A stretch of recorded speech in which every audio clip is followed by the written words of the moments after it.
After learn about the type of goods, the next thing is stock and flow. It is important to introduce the concept of stock and flow. In general language, stock is defined at a particular point of time, okay, but the flow is defined as over a period of time. Let's we introduce as a difference, using a difference. Here the difference between stock and flow. First thing is meaning. A stock variable is measured at a particular point for time. That means stock जो है उसको measure कर पाते एक particular time पर. Suppose we have stock of 10,000 units on 1st October 2019. So here we measure stock at a particular point of time. That means 1st October 2019. Okay, 2019. But a flow variable is measured over an interval of time or period of time. It can be measured on the basis of the period or an interval of a time. Suppose we have 20,000 units during 1st October 2019 to 1st August 2020. That was a period of 10-11 months between it. So it can be measured on a variable, on an interval of time or a period of time. Next thing is time element. Stock do not have an element of time attached to them. ना इसमें कोई time element नहीं होता या period intervals नहीं होते like a flow, but they have an element of time attach to the time such as 1 year 6 month. जैसे अभी हमने एग्जांपल लिया कि 10-11 months का टाइम इंटरवल जो था अटैच्ड था, इसमें ऐसा नहीं था. Okay. Third is nature. These are static in nature. Means stock जो एक बार मेजर किया वो फिक्स्ड है, स्टैटिक है ना. बट फ्लो क्या होता है? According to the time interval, according to the elements of time such as 1 year 6 month, ऐसे ऐसे ये चेंज होता जाता है. That's why these are dynamic in nature. Examples suppose capital bank, deposit, water and tank, ये क्या है? ये सब एग्जाम्पल हैं स्टॉक के. दैट मीन्स एक पर्टिकुलर टाइम पर हम ये मेजर कर सकते हैं कि हाँ capital bank, that means bank में कितनी कैपिटल है, कितना हमारा डिपॉजिट है. Water in tank means tank में, sorry it's written as bank but it's tank. Okay. और फ्लो जो है, फ्लो में क्या होता है? Capital formation, interest on capital, ये सारी चीज, water flowing in a stream, ये सारी चीज़ें क्या हैं? According to the time interval change होती रहती हैं ना, फ्लो होती रहती हैं. फ्लो के हिसाब से इसका जो ड्यूरेशन होता है, इंटरवल होता है, वो चेंज होता है. इसको एक डायग्राम से अच्छे से समझ में आ जाएगा आपको. We take an example of water tank. In this water tank, when we close the flow of water, that means water is stored in this tank.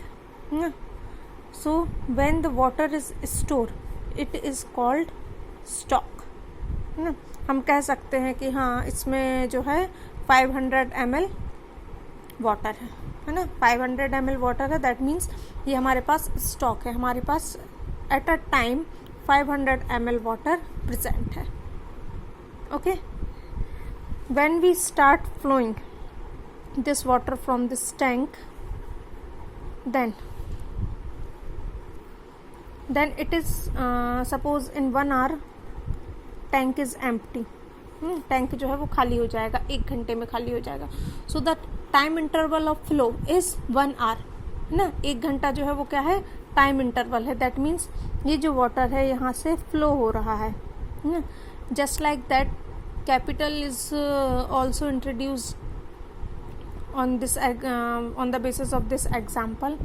When our capital is stored at home, at bank, or at anywhere, okay, then it is known as stock.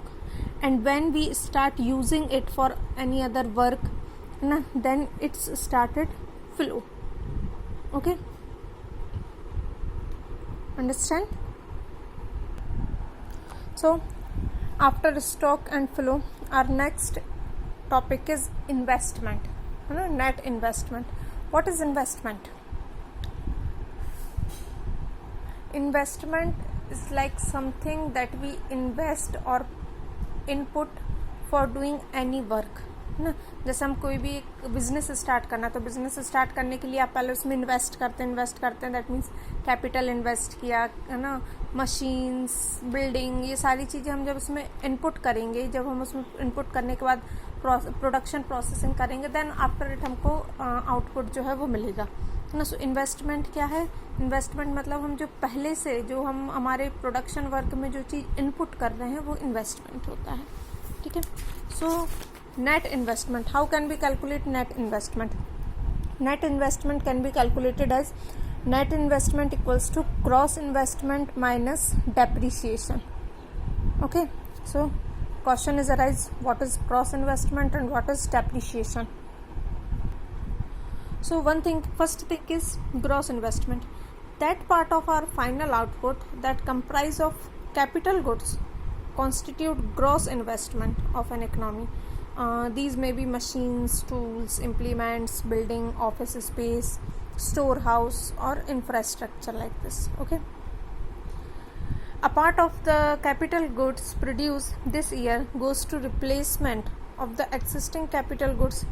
Its value needed to be subtracted from gross investment for arriving at the measure for net investment. This deletion which is made for the value of the gross investment in order to accommodate regular wear and tear of capital, it is called depreciation. Means suppose we purchase a machine for our business, for production work. So business हमने क्या किया है, machine में invest किया है. Machine एक हमारा investment, एक इनपुट है हमारे बिजनेस के लिए, है ना. तो ये क्या है, हमारा gross investment. But after time duration, जैसे हम मशीन को यूज़ करेंगे वैसे वैसे इसमें रेगुलर इसको हमको रिपेयरिंग करना पड़ेगा. तो टाइम टू टाइम क्या होता है कि जो वैल्यू होती है किसी भी कैपिटल गुड्स की या किसी भी चीज़ की, वो आफ्टर यूजिंग इट वैल्यू जो है वो कम होती जाती है ना. तो वो वैल्यू कम होने का रीज़न क्या होता है? रीज़न ये होता है कि जब हम उसको यूज़ करते हैं तो उसके कुछ पार्ट्स जो हैं वो ख़राब हो जाते हैं, है ना. या मतलब सीधी बात कहें कि चीज़ जो है वो सेकंड हैंड हो जाती है ना. तो वो जो वैल्यू उसकी कम हुई है, वो जो वैल्यू में उसका कुछ सब्ट्रैक्शन हुआ है, उसको कहते हैं डेप्रीशिएशन. Okay, depreciation. हो सकता है मशीन यूज़ करते करते, उसमें प्रोडक्शन करते करते उसका कुछ जो पार्ट्स है वो लूज़ हो गया हो, है ना. या उसका कलर जो है वो डल हो गया हो, या उसके जो कुछ पार्ट्स हैं वो ख़राब हो गए हों. बहुत सी ऐसी जो है क्राइसिस होते रहते हैं. तो ये जो उसकी वैल्यू में सब्ट्रैक्शन हुआ है, ये हुआ है डेप्रीशिएशन. ओके. सपोज़ जब मशीन जो हमने परचेज़ की थी, तो मशीन जो थी वो 4 लाख की थी. ओके. बट जैसे जैसे टाइम इंटरवल होता गया, जैसे जैसे उसको हम यूज़ करते गए मशीन को, वैसे वैसे क्या हुआ, आफ्टर 2 ईयर्स उसकी जो वैल्यू है वो 3.6 लाख, मतलब 3,60,000 बची. तो वो जो गैप जो है इसमें 40,000 का, जिससे उसकी वैल्यू कम हुई है, 40,000 का जो वैल्यू कम हुई है, ये होगा हमारा depreciation. So the net investment is calculated as gross investment subtracted by depreciation. Means हमने कितना इन्वेस्ट किया था और आफ्टर यूजिंग इट कितना उसमें से सब्ट्रैक्ट हो गया है, डिलीटेशन हो गया है. Okay. So after it final जो हमारे पास अमाउंट बची है इन्वेस्टमेंट की, वो होगा हमारा net investment. Okay. So we generally say that depreciation is thus an annual allowance of wear and tear of a capital goods. Okay. In other words, it can be the cost of the goods divided by number of years of its useful lives. I hope you all understand it.